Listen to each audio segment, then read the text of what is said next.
साथियों नमस्कार। कर्मभूमि इंडिया न्यूज़ 1 से डॉक्टर शिवकरण कर्मयोद्धा। आज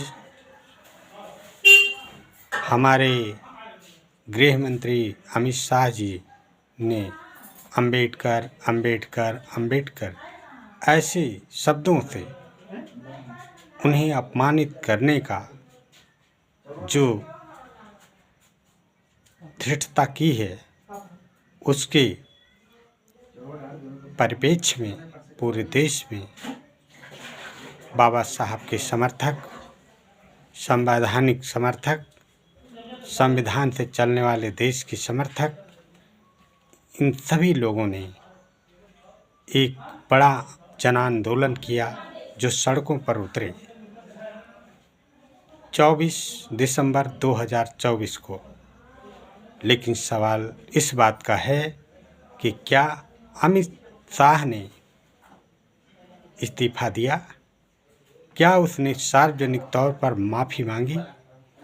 नहीं। क्या इससे लोगों को संतुष्टि हुई? नहीं। तो सवाल इस बात का है कि सही प्रक्रिया में देश के लोगों को, देश के उच्च स्तर के हाई कोर्ट, सुप्रीम कोर्ट के वकीलों को आना चाहिए, इसलिए कि भारत के गौरव के अपमान निवारण अधिनियम के अंतर्गत 1971 के अंतर्गत इसके ऊपर क्या FIR लॉन्च हुआ? भारतीय नागरिकता अधिनियम महान गौरवशाली व्यक्तित्व के अपमान में 1955 अधिनियम के तहत क्या इसका नागरिकता रद्द की गई? क्या इसके ऊपर देशद्रोह का मुकदमा लगा? क्या इसे देश निकाला या जेल में डालने की प्रक्रिया पूरी की गई? अगर नहीं की गई तो होनी चाहिए। ये संवैधानिक व्यवस्था है कि भारत के गौरव बाबा साहब का अगर इन्होंने अपमान किया तो जाहिर सी बात है भारत के गौरव अपमान निवारण अधिनियम के अंतर्गत 1971 के अंतर्गत इन पर मुकदमा लॉन्च होना चाहिए और इसको जेल में डाल देना चाहिए। इसकी जो संसद की प्रक्रिया है उसे रद्द करवा देनी चाहिए। इसे संसद में नहीं जाने देना चाहिए।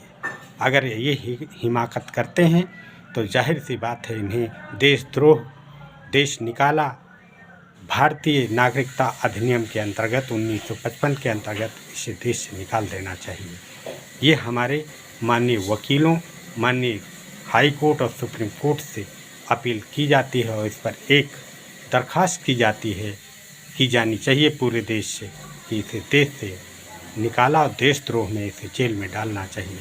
साथियों, इसी के साथ मैं कर्मभूमि इंडिया न्यूज़ 1 से डॉक्टर शिवकरण कर्मयोद्धा देश के लोगों से अपील करता हूं कि इसे इस जुर्म में गिरफ्तार करना चाहिए। धन्यवाद साथियों।